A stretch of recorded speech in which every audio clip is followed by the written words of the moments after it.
Merci d'être là. Merci d'écouter nos prédications. Peut-être que c'est par hasard que tu es tombé ici sur notre page YouTube ou sur notre site d'Internet. Peut-être que c'est d'une façon fréquente que tu viens. On t'encourage, si c'est d'une façon fréquente, d'utiliser ces messages, ces prédications en ligne comme un encouragement, une édification pour ton âme. Mais on continue de t'encourager toutefois à fréquenter une église locale, si ce n'est pas ton cas. Engage-toi envers une église. On croit que c'est le modèle biblique qui nous a été laissé de se mettre sous la prédication d'un pasteur dans une église locale. Si pour toi, c'est la première fois que tu es en contact avec une prédication comme celle-ci et que tu aimerais en savoir plus, on t'invite, on t'encourage à nous écrire afin qu'on puisse répondre à tes questions et peut-être même te référer à une église en santé, une église qui prêche droitement la parole de Dieu, c'est-à-dire la Bible, pour ton âme à toi. Bonne écoute.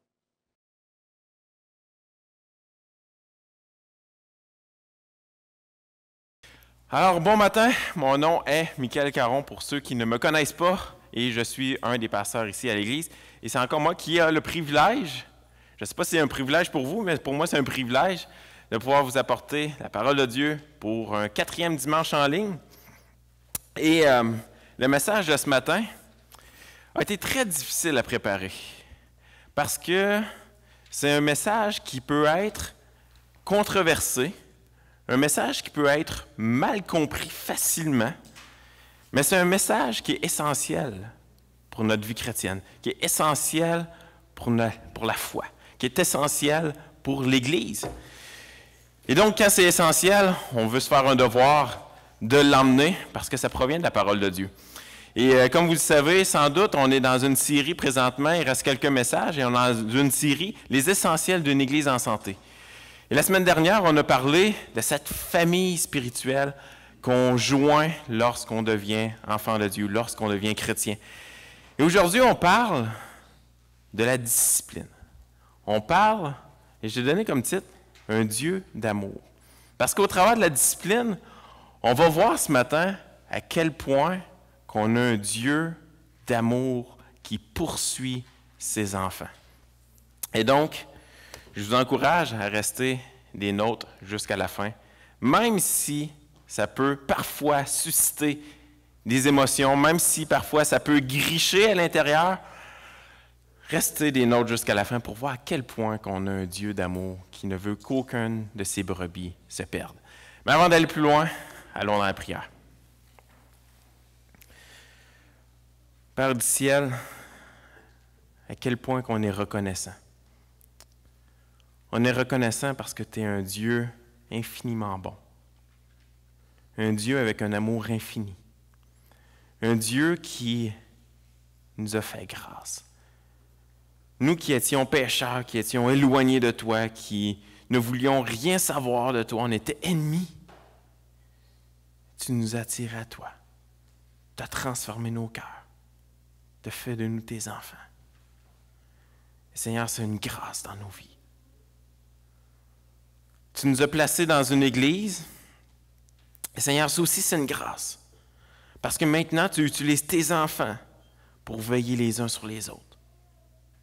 Pour poursuivre avec amour lorsqu'on s'égare de tes voies. Ah, Seigneur, on te prie que tu puisses parler à nos cœurs ce matin. Que tu puisses réconforter nos cœurs. Et que tu puisses nous faire voir quelles sont les grandes responsabilités que tu nous as confiées en tant qu'Église. Dans ton nom qu'on te prie. Amen.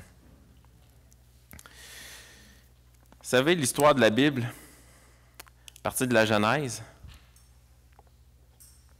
jusqu'à l'Apocalypse, le dernier livre de la Bible, on voit la relation des êtres humains avec le péché.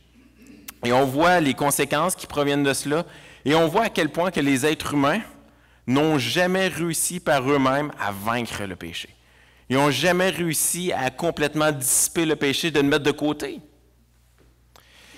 Et tout au long de la Bible, on voit à quel point qu'on a un Dieu qui est lent à la colère, qu'on a un Dieu miséricordieux, un Dieu compatissant, un Dieu qui poursuit ses enfants, peu importe quoi. On l'a vu au travers des juges qu'on vient tout juste de terminer, à quel point que le peuple d'Israël avait beaucoup de difficultés à suivre les voies de l'Éternel. On l'a vu juste avant ça, lorsqu'on a étudié le livre de l'Exode, à quel point que le peuple avait encore une fois de la difficulté à suivre les voies de l'Éternel. Et puis vous savez, je suis pas mieux. Je suis pas mieux que eux. Oui, j'ai été pardonné par le sang de Christ. Oui, il a fait de moi une nouvelle créature, mais je suis encore ici sur terre, dans une tente temporaire, encore soumis au péché qui est autour de moi. Et vous savez quoi? Parfois, mes désirs sont encore vers le péché. Mes désirs sont parfois encore vers le péché. Et je peux m'associer à Paul qui dit dans Timothée, il dit « C'est une parole certaine et entièrement digne d'être reçue que Jésus-Christ est venu dans le monde pour sauver les pécheurs dont je suis le premier. » Et je ne vous dis pas ça par humilité. Je suis l'un de ceux-là. Je tombe encore au péché. J'ai besoin encore que Dieu me poursuive chaque jour, chaque heure, chaque minute. Parce que je sais que par moi-même, je suis parti. Je ne suis plus là. J'ai besoin d'un Dieu qui demeure fidèle à me poursuivre jour après jour. J'ai besoin d'une nouvelle famille. J'ai besoin de la famille de l'Église qui veille sur moi afin que je ne m'égare pas des voies de Dieu. Première portion que je veux qu'on regarde, et ce matin, on va tourner dans Matthieu 18. Vous pouvez déjà commencer à tourner dans Matthieu 18. Et la première portion que je veux qu'on regarde, j'ai nommé la discipline d'un Dieu d'amour. Et vous savez, rares sont les gens qui aiment se faire reprendre lorsqu'ils s'égarent dans la voie du péché. Très rares sont les personnes qui se réjouissent sur le moment de se faire reprendre. Je déteste me faire reprendre. Que ce soit dans mon enfance avec mes parents qui me reprenaient, que ce soit aujourd'hui que j'ai des frères et sœurs qui me reprennent lorsque je tombe au péché et que je ne veux pas me repentir. Rares sont les gens qui aiment ça. C'est pas pour rien que souvent on emploie la philosophie de vivre et laisser vivre. C'est une expression qui est probablement apparue, selon mes sources sur Internet, durant la Première Guerre mondiale, quand il y avait une trêve entre les peuples ennemis, vivre et laisser vivre. Donc souvent on emploie cette philosophie-là. Ah, je vais le laisser vivre. Je vais le laisser vivre. Il va me laisser vivre, je le laisse vivre. Je le laisse faire qu'est-ce qu'il veut.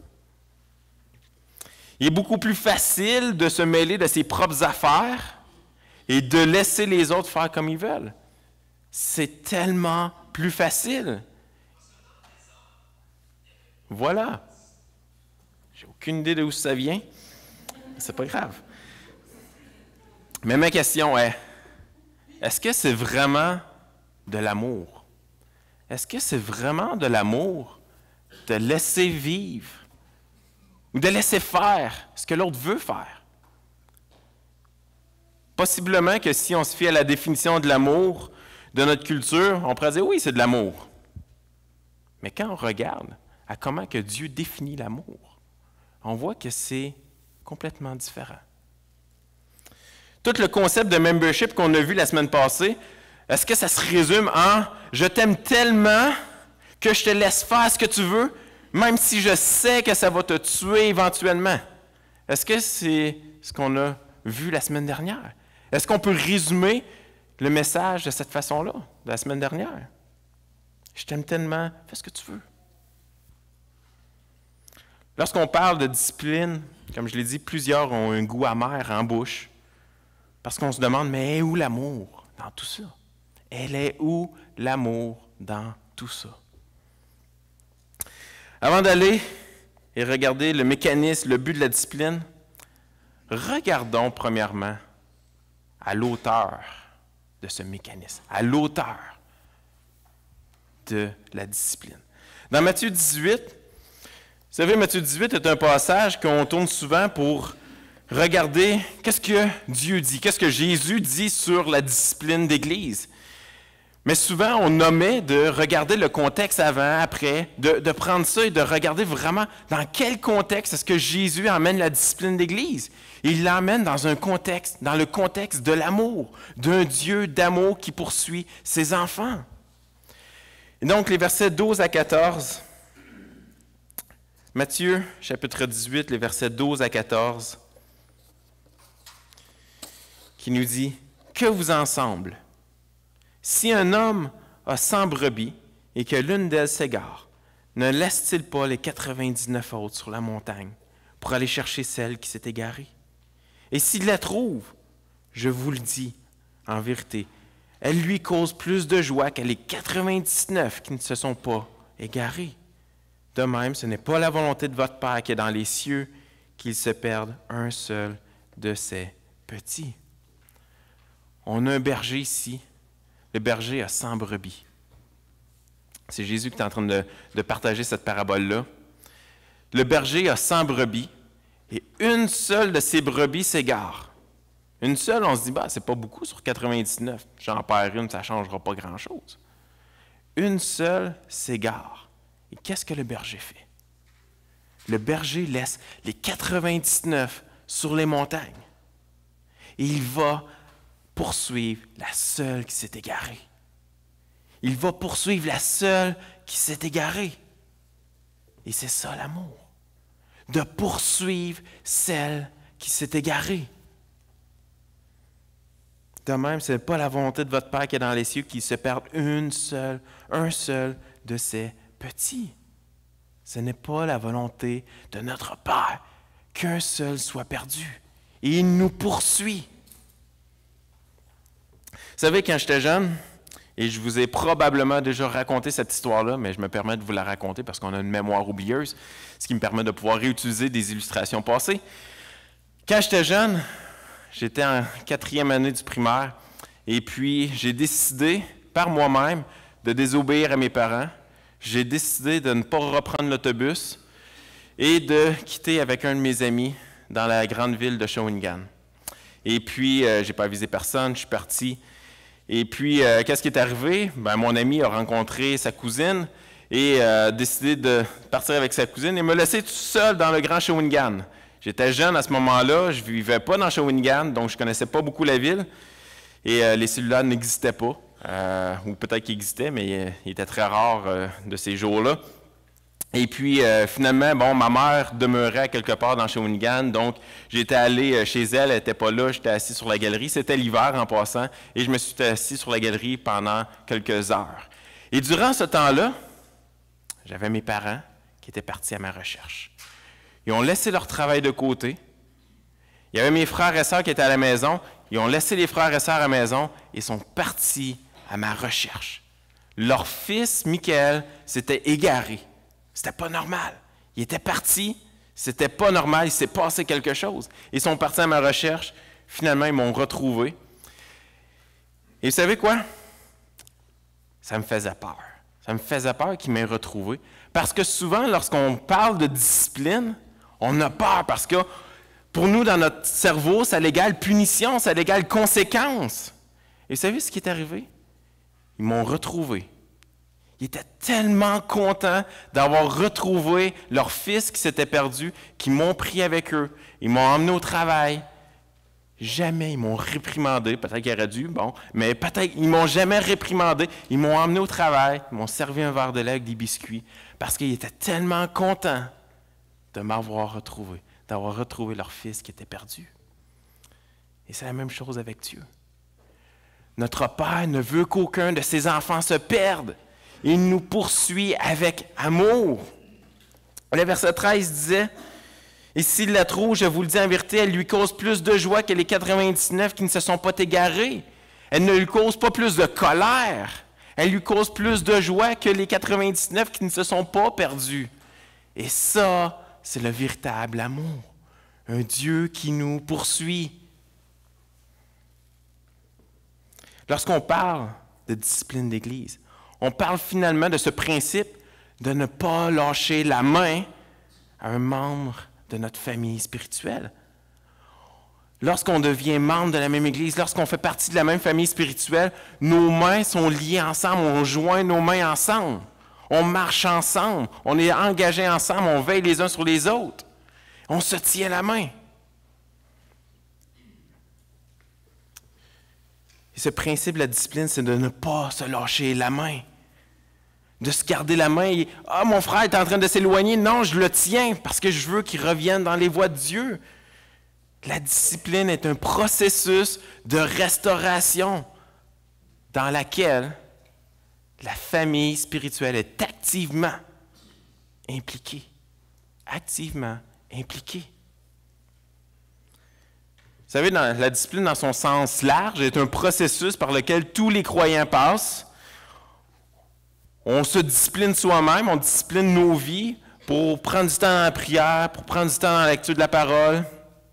Et c'est difficile. Mais c'est ce qu'un disciple de Christ fait. Il discipline sa vie.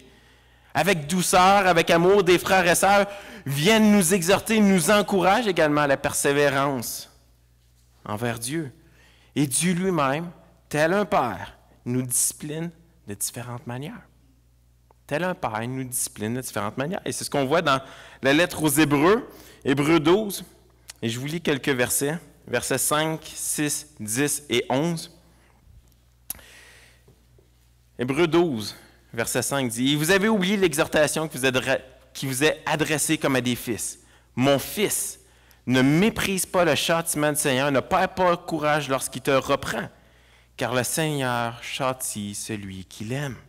Il frappe de la verge tous ceux qu'il reconnaît pour ses fils. » Verset 10, « Nos pères nous châtiaient pour peu de jours, comme ils le trouvaient bon, mais Dieu nous châtie pour notre bien, afin que nous participions à sa sainteté. » Il est vrai que tout châtiment semble d'abord un sujet de tristesse et non de joie, mais il produit plus tard pour ceux qui ont été ainsi exercés un fruit paisible de justice. La discipline, telle que Dieu a prévu dans sa parole, est un acte d'amour, est un acte de grâce dans nos vies, afin qu'aucun de ses enfants ne s'égare.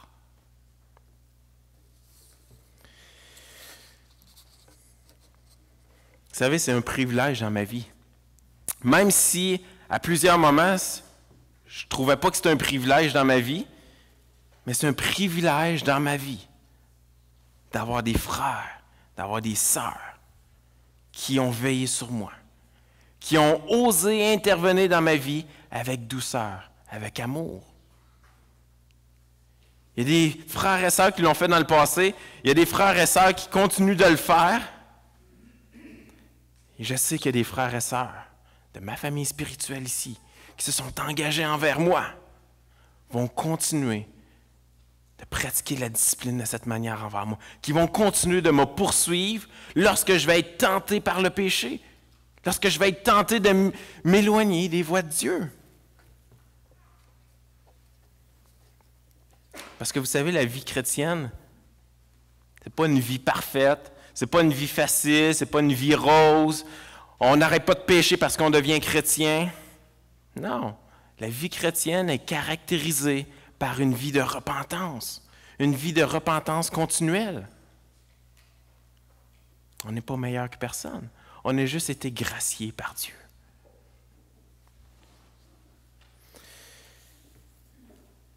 L'amour qui veille les uns sur les autres. Tournez dans Matthieu 18, et on va lire les versets 15 et 16. Versets 15 et 16 qui suivent cette parabole de la brebis perdue. L'amour qui veille les uns sur les autres. Si ton frère a péché, va et reprends-le entre toi et lui seul. S'il t'écoute, tu as gagné ton frère. Verset 16. Mais s'il ne t'écoute pas, prends avec toi une ou deux personnes afin que toute l'affaire se règle sur la déclaration de 2 ou 3 témoins. Vous savez, une famille veille sur les siens. On en a parlé dimanche dernier, et ce n'était pas la première fois que vous entendiez ça, mais on est appelé à veiller les uns sur les autres. On est appelé à veiller les uns sur les autres, pas parce qu'on est les gardiens, les surveillants les uns des autres, non! afin de ne pas tomber sous la séduction du péché. On est appelé à veiller les uns sur les autres. Le rôle de membre dans l'Église n'est pas un rôle passif. D'un dimanche par semaine, je viens m'asseoir, j'écoute une prêche, je chante, je repars. Le rôle d'un membre d'Église n'est pas un rôle passif. C'est un rôle actif. Je suis activement impliqué, engagé dans la vie de mes frères et sœurs. Vous savez, le verset 15 dit, si ton frère a péché, va et reprends-le entre toi et lui seul. Si ton frère a péché, tu vas et tu le reprends entre toi et lui seul. S'il t'écoute, tu as gagné ton frère. Et vous savez, ça, c'est difficile à faire. C'est difficile de faire ça. C'est beaucoup plus facile de dire, je vais aller en parler à telle personne. Puis là, je vais aller en parler à telle personne. Avant d'aller trouver le courage d'aller voir cette personne-là. Non, ce n'est pas ce que le texte dit ici. Le texte dit, si ton frère a péché, va et reprends-le entre toi et lui seul. Personne d'autre n'a besoin d'être mis au courant. Personne d'autre. Vous savez, on a souvent l'impression à tort que les pasteurs sont ceux qui doivent jouer le rôle d'aller reprendre tout le monde. Et c'est possible qu'on ait parfois laissé supposer ça. Parce que ça arrive souvent, les gens viennent nous voir, hey, telle personne a fait telle affaire. Ah, OK, parfait, je m'en occupe. Non, le passage ici, quand on revient aux sources, il dit, si ton frère a péché, va voir les pasteurs et les pasteurs vont s'en occuper. Non, il dit, va, reprends-le entre toi et lui seul. Le but n'est pas de faire connaître le péché d'un autre au plus grand nombre. C'est pas ça le but. Le but n'est pas d'avoir une porte pour répandre la vie de la personne à gauche, à droite. Non. Le but est d'aimer assez ton frère ou ta sœur pour ne pas les lâcher, ne pas lâcher leurs mains, mais de les reprendre en privé entre toi et lui seul, afin qu'ils se repentent et reviennent dans les voies de Dieu. C'est le but de la discipline. C'est un privilège, c'est une grâce d'avoir des frères et sœurs qui veillent sur nous et que si je fais un péché, je ne me repens pas et qu'un autre est témoin de ça, il va venir me voir, il va me reprendre en privé sans étaler ça sur la place publique. Et puis si je l'écoute, si je me repens, ça se termine là. Amen. C'est le but de la discipline, de me restaurer, de m'emmener à la repentance. Le verset 16 dit, « Mais s'il ne t'écoute pas, prends avec toi une ou deux personnes. » Jésus continue, parce que c'est Jésus ici qui parle, Jésus continue en disant que si ça n'a pas fonctionné, emmène une ou deux personnes, une ou deux autres frères et sœurs. Pourquoi? Parce que l'endurcissement lié au péché est difficile. C'est difficile. Et parfois, on a besoin de 2 ou même 3 pour nous tenir lorsqu'on s'enfonce. Parfois, une seule personne pour tenir un autre qui est en train de s'enfoncer, ce n'est pas suffisant. J'ai besoin de 2, 3 autres personnes qui vont me retenir de m'enfoncer. Hébreux 3, versets 12 à 13, dit « Prenez garde, frères. Prenez garde, frères. » Il s'adresse ici à des chrétiens, des gens qui sont nés de nouveau, des enfants de Dieu. Prenez garde, frères, que quelqu'un de vous n'ait un cœur mauvais et incrédule au point de se détourner du Dieu vivant. Prenez garde que quelqu'un n'ait un cœur mauvais et incrédule au point de se détourner du Dieu vivant. Mais exhortez-vous les uns les autres chaque jour, aussi longtemps qu'on peut dire aujourd'hui, afin qu'aucun de vous ne s'endurcisse par la séduction du péché. On a beau être un enfant de Dieu, on a beau être chrétien. On est capable de s'endurcir par le péché. On est capable de se laisser attirer par le péché. La discipline est un acte d'amour, un acte de grâce. C'est un mécanisme de sécurité pour ma vie spirituelle, un peu comme j'ai découvert récemment sur ma roulotte, qu'on a une petite roulotte, et j'ai découvert récemment que lorsque j'attache mes chaînes derrière pour prévenir que si ma boule se décroche et que ma roulotte parte sur l'autoroute, j'ai des chaînes qui sont là. Ça, c'est pas ce que j'ai découvert, ça, je le savais déjà. Mais quand j'accroche mes chaînes, j'ai un petit fil d'acier qui passe au travers des chaînes et qui sont reliés là. Et ça, c'est si jamais tout décide de lâcher, eh bien, j'ai un frein de sûreté. Donc, ce fil va se tirer et ma roulotte va freiner. Ça va prévenir peut-être une grosse catastrophe sur l'autoroute. Et donc, c'est un frein de sécurité, si jamais ma roulotte se décroche. Et c'est un peu la même chose, la discipline. C'est un frein de sécurité pour nos vies spirituelles. Si je suis sur le bord décroché de m'éloigner de Dieu, les autres servent de fil. Ils vont mettre les freins, ils vont venir me retenir pour éviter que je tombe sous la séduction du péché et que je m'enfonce.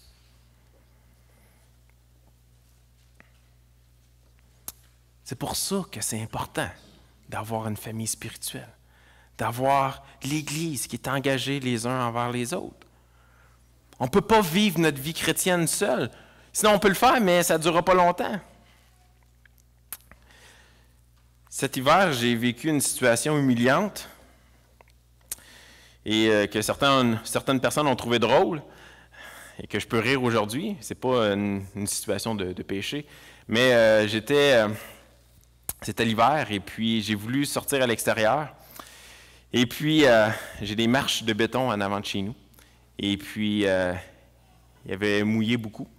Et puis, les marches s'étaient glacées.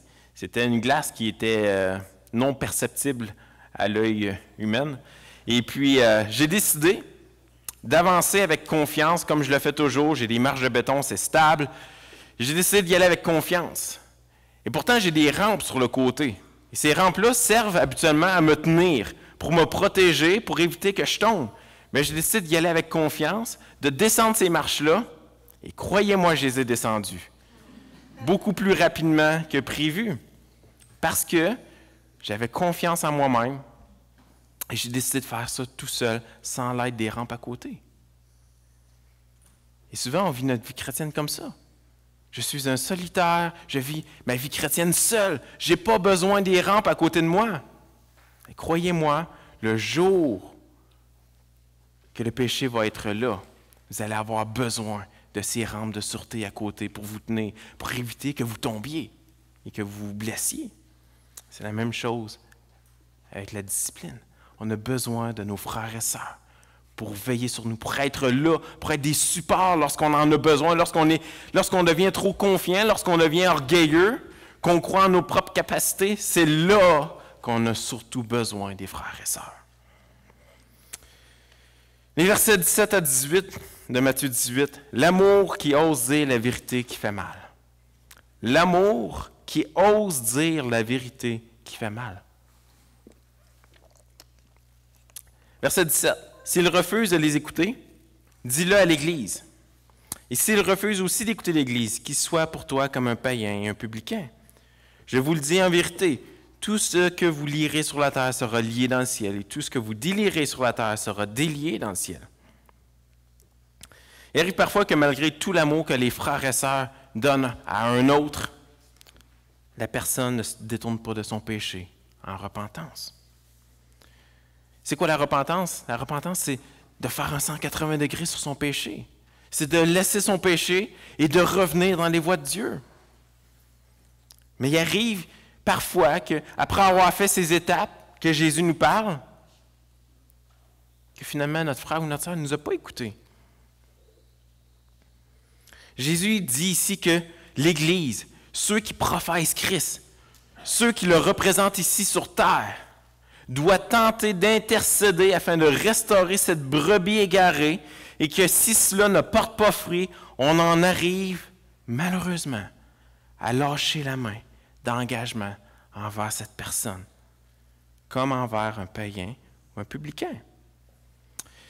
Et puis ici, ça ne signifie certainement pas de traiter la personne comme un ennemi.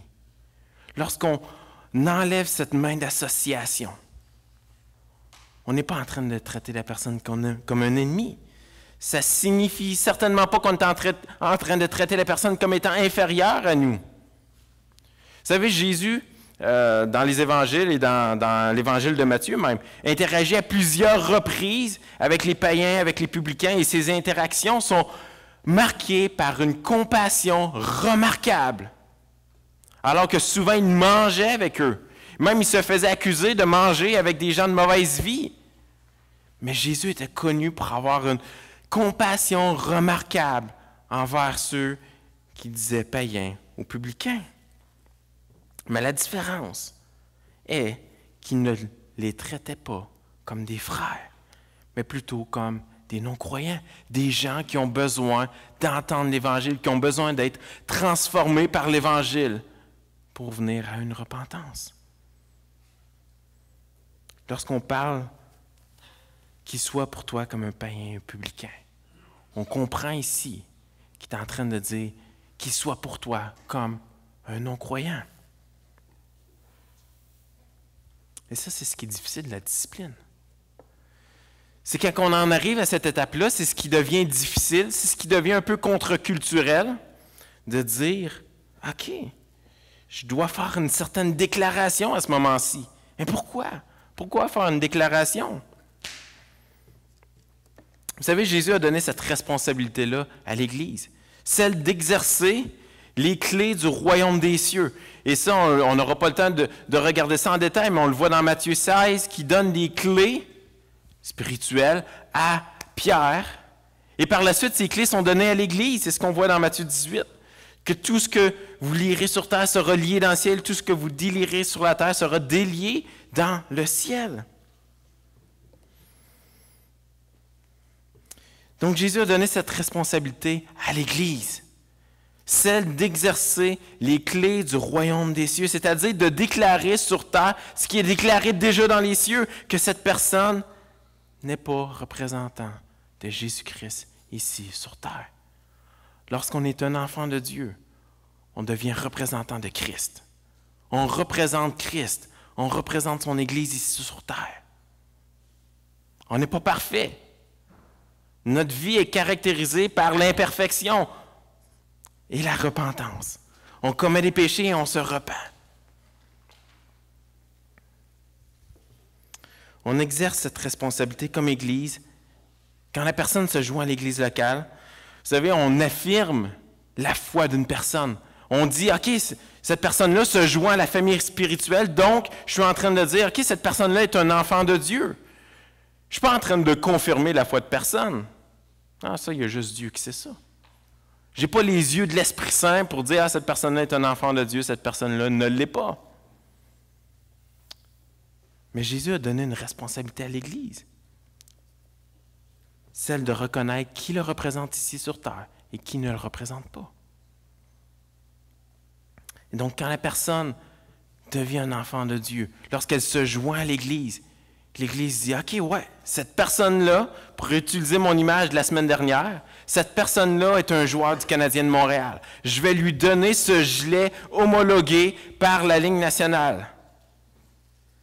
Mais le jour que cette personne-là va dire, non, moi, j'ai plus le goût de jouer au hockey, j'ai plus le goût de suivre les règles du baseball. On ne peut pas lui dire, non, tu es encore un joueur du Canadien, c'est pas grave, prends ton bat de baseball puis continue de taper des balles sur la glace. Non. C'est la même chose pour la vie chrétienne. Quelqu'un qui ne se repent pas n'est pas en train de montrer qu'il fait partie de l'équipe, n'est pas en train de montrer qu'il est en train de représenter le Canadien de Montréal ou qu'il est en train de représenter Jésus-Christ. Et l'Église a cette responsabilité-là d'enlever cette affirmation-là. On reprend le gilet homologué du Canadien. Il y a une différence entre affirmer quelque chose et confirmer quelque chose.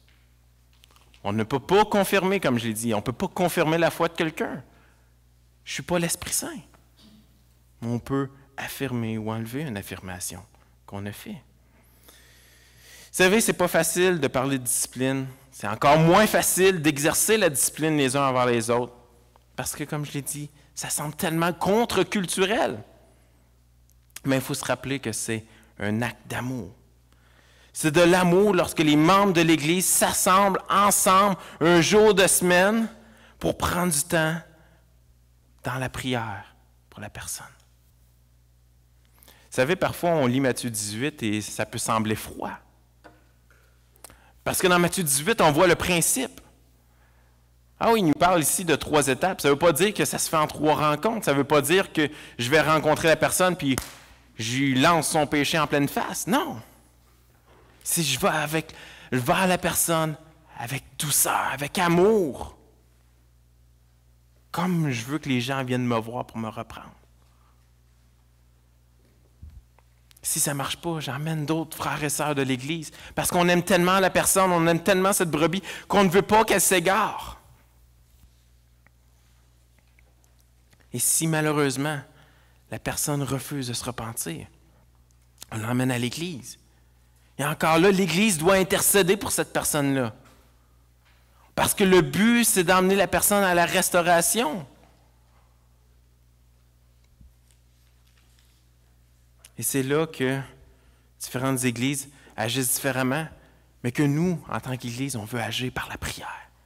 On veut prier pour cette personne-là. On veut se rassembler ensemble parce qu'on aime tellement la personne.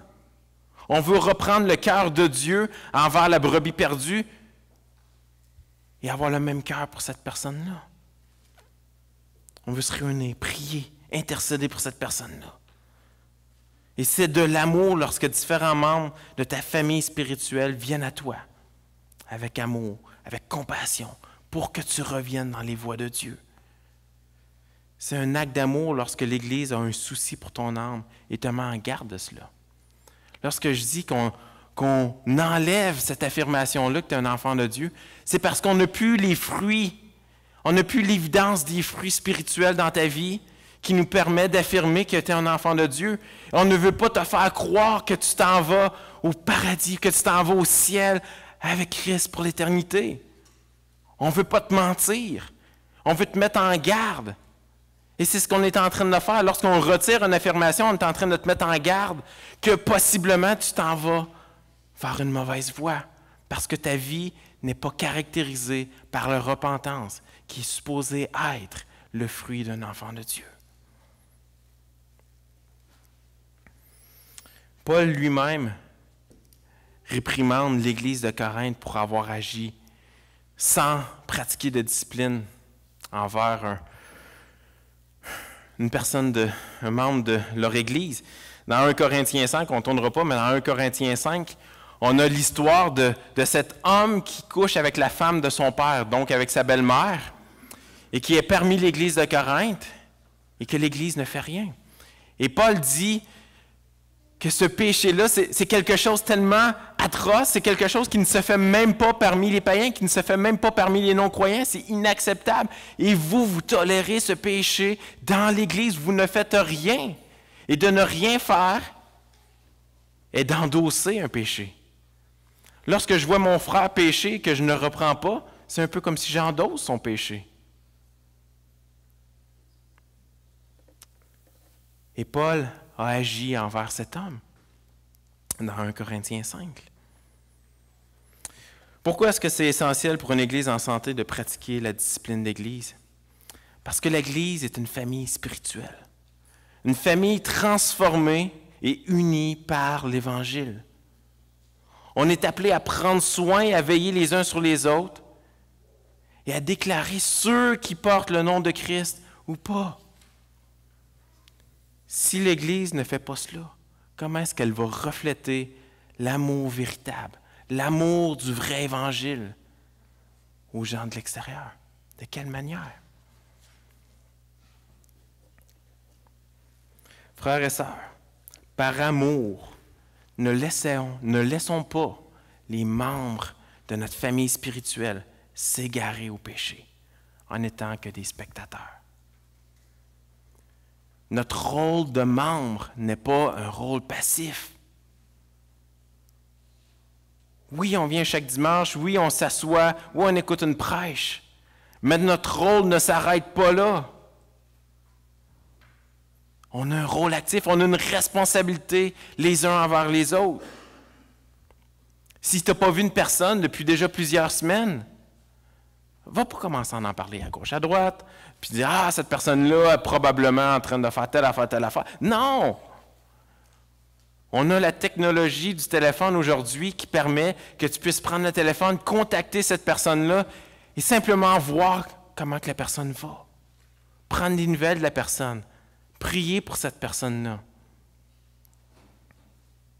Ce n'est pas que le rôle des pasteurs de veiller. C'est le rôle de chaque membre de la famille spirituelle de veiller les uns sur les autres. Frères et sœurs, par amour, ne laissons pas croire à une personne qu'elle est un enfant de Dieu alors que son âme est possiblement condamnée à l'enfer éternel.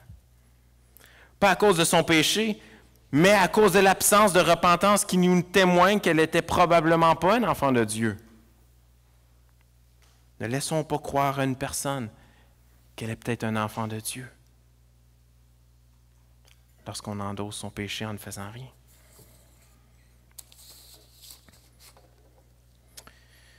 Prions et par la suite, on va aller dans le repas de Seigneur. Père du ciel, c'est jamais facile de parler de discipline. On le voit à quel point que c'est difficile pour des parents parfois même de pratiquer une discipline envers leurs enfants. Parce qu'on a peur de leur réaction, on a peur de ne pas être aimé. Et Seigneur, rappelle-nous à quel point c'est un acte d'amour. Rappelle-nous que tu es l'auteur de la discipline, que tu pratiques toi-même la discipline envers nous régulièrement. Et même si, sur le coup, ça nous semble être un sujet de tristesse, mais on réalise plus tard que c'était un sujet de joie. Aide-nous à réaliser le rôle qu'on a, le rôle de veiller les uns sur les autres. Aide-nous à réaliser que notre vie chrétienne n'est pas une vie privée, une vie individuelle où je marche seul, mais qu'on puisse réaliser qu'on fait partie d'une famille, qu'on a besoin des frères et sœurs. On a besoin de leur support, on a besoin d'eux pour nous accompagner dans cette marche. Père du ciel, on te prie que ta parole puisse nous transformer ce matin, que ce passage qu'on a vu dans Matthieu 18 puisse faire un effet dans nos cœurs et puisse nous amener à s'aimer de plus en plus, comme tu nous as aimés. Dans ton grand nom qu'on te prie. Amen. Ce matin est une matinée spéciale parce qu'on a un repas de Seigneur.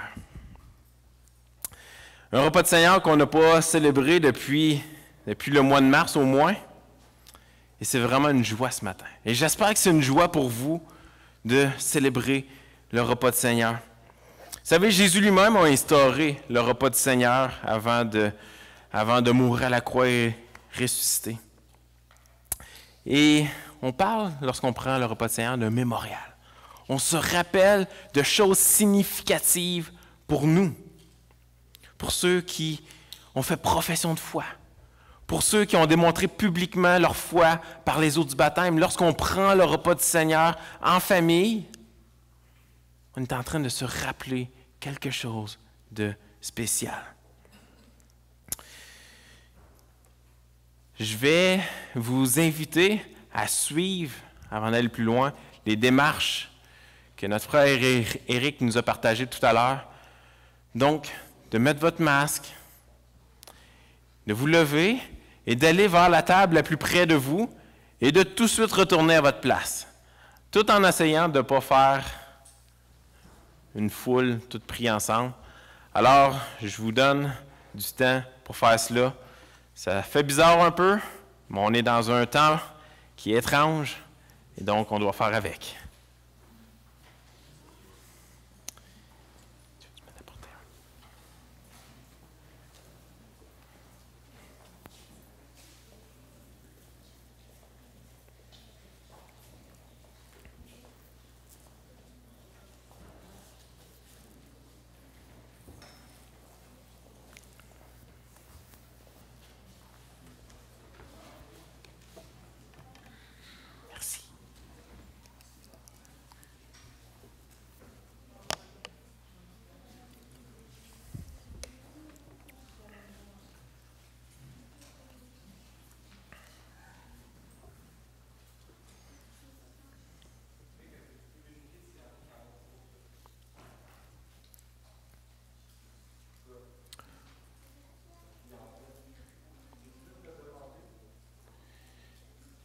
si des gens n'ont pas réussi à prendre une petite coupe près de votre carré, vous pouvez aller à d'autres endroits qu'il y en a. Il y en a encore ici devant.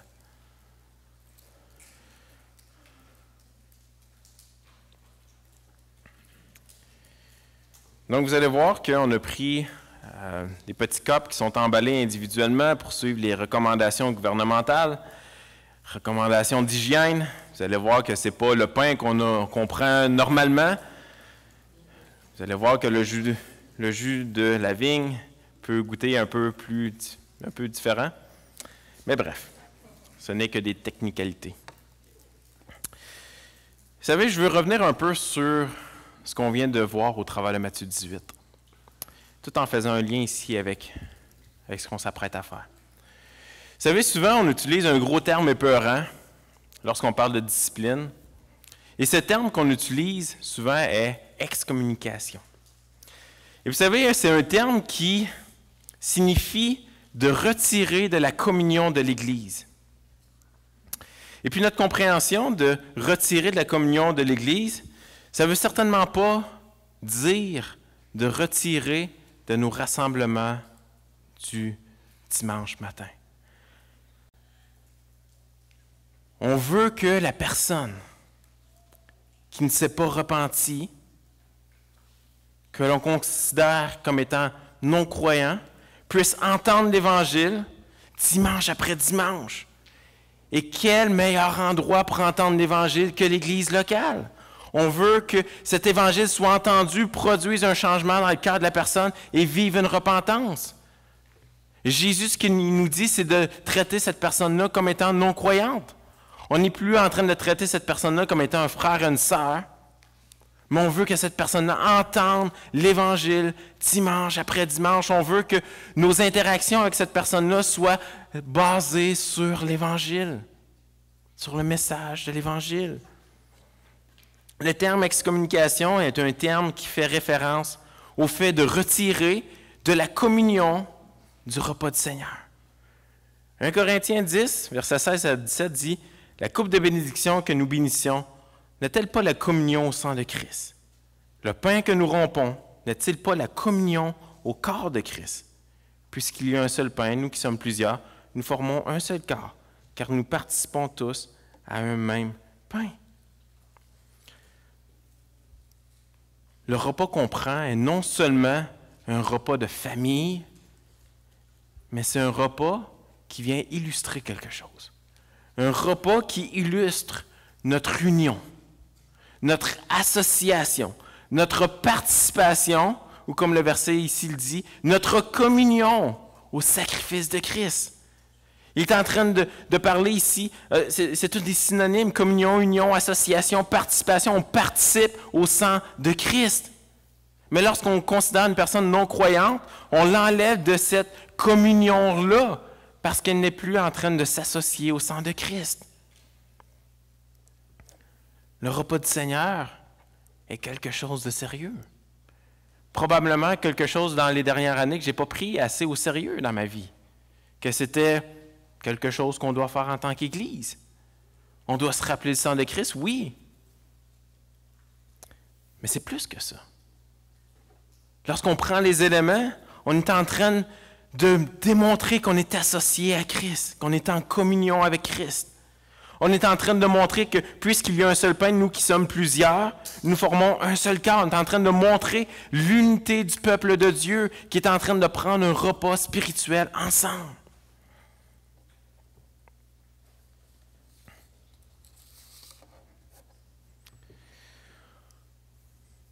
Nous prenons du pain et du jus de raisin parce qu'on se rappelle de Jésus qui est venu afin de payer le prix du jugement qu'on méritait, qui est venu payer le prix de notre condamnation.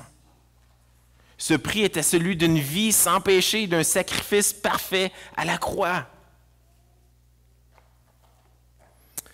Et je vous invite ce matin à prendre ce pain en mémoire de ce sacrifice de Christ à la croix.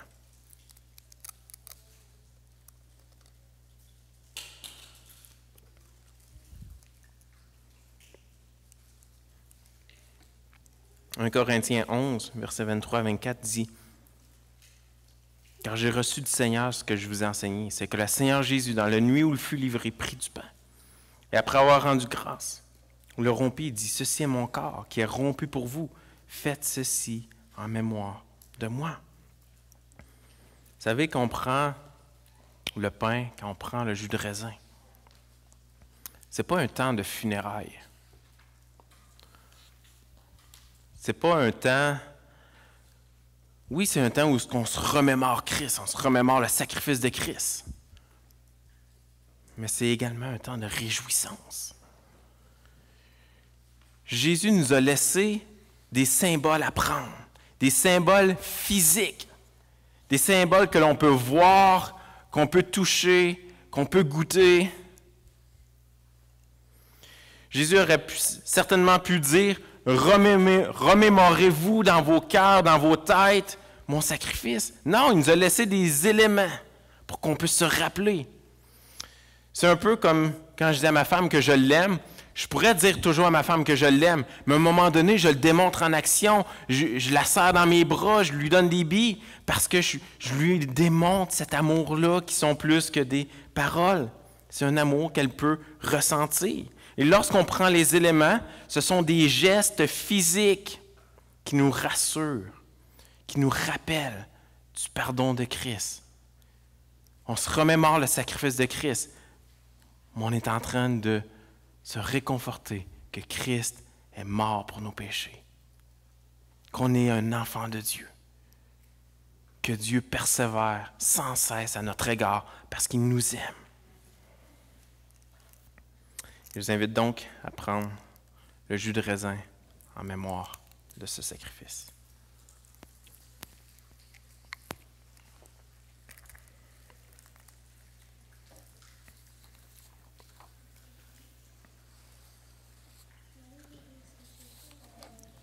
Matthieu 26, verset 29 dit « Je vous le dis, c'est Jésus qui parle, je ne boirai plus désormais de ce fruit de la vigne jusqu'au jour où j'en boirai de nouveau avec vous dans le royaume de mon Père. » Et c'est ce que Éric nous a cité tout à l'heure. On prend ce mémorial-là, on se rappelle du sacrifice de Christ. On est réassuré par l'amour de Christ au travers de ces éléments-là. Et on est dans l'attente que Christ va reprendre le repas avec nous lorsque nous allons être avec lui assemblés de nouveau. Pendant que j'invite Israël, je vous invite à vous courber et je veux vous donner l'opportunité de prier à haute voix, de remercier le Seigneur pour sa persévérance à notre égard, pour son amour envers nous.